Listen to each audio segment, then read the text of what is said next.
Alors Bassoléa, c'est d'abord une voix, la voix d'une fille, d'une très jeune femme que ses parents ont mise au vert. On ne sait pas très bien pourquoi, on peut penser que c'est lié à sa tendance à prendre un petit peu trop de drogue, mais peu importe, elle se retrouve sur le plateau des Choix, dans une ferme, et elle est très énervée après ses parents, après ce qu'on appelle communément la société. Mais cette colère c'est de l'énergie en fait. Et cette colère va l'amener ailleurs.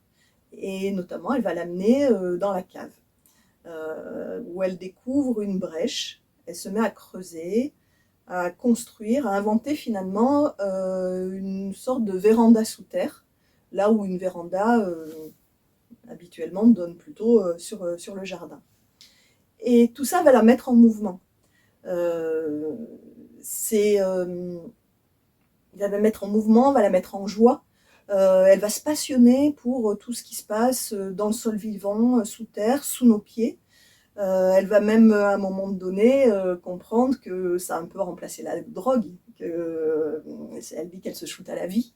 Et je crois que tout ce texte est traversé comme ça par cet élan, cette colère contre le monde tel qu'il va, qu'elle juge mortifère et qu'elle critique vertement, et en même temps ce désir d'inventer autre chose. Et c'est à cette découverte que le texte nous convie finalement.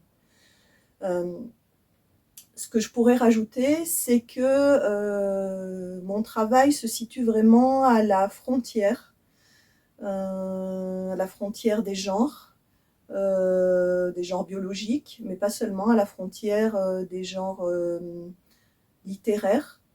Bassoléa, c'est un récit, mais c'est aussi un monologue, c'est aussi un texte éco-poétique, avec une dimension politique, dans le sens de vie de la cité, mais une cité qui serait élargie aux autres vivants, et aussi à ce qui n'est pas vivant ou pas considéré comme vivant, comme les nuages, les roches.